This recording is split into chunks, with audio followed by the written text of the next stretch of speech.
Before I experienced my first symptoms, in 2001 I had nasal surgery, during the course of which the surgeon found a small web in the top of my esophagus and advised me to have that monitored every 2 years, which I had been doing.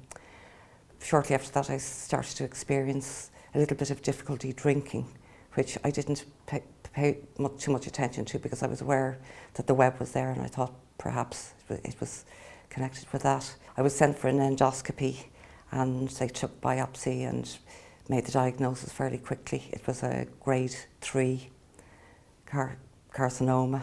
After about 5 days, I was in hospital awaiting surgery, but about 5 days later the consultant came back to me with another option. He had consulted with colleagues of his in America who had been using a fairly new chemo radiotherapy treatment with my type of cancer, and he gave me 50-50 chance of that versus the surgery, so in other words an equal chance of success. I chose the chemotherapy, radiotherapy option, and very, very luckily for me and thankfully it was successful.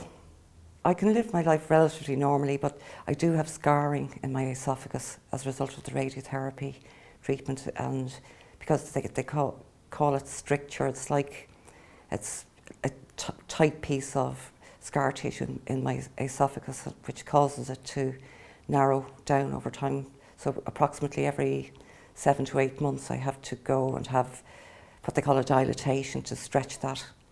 When it closes down, so I find it harder and harder to swallow.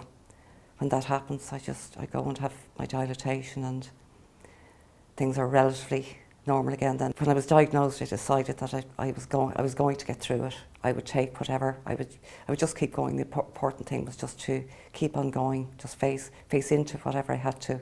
I didn't stop, I just kept going. I didn't go into battle mode, which some people do. I didn't see it as being a battle with something.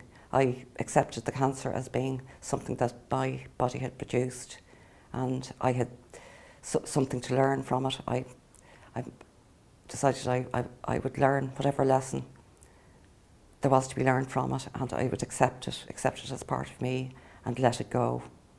The whole experience has made me so grateful to be alive. It's given me a grace in my life that just changed me.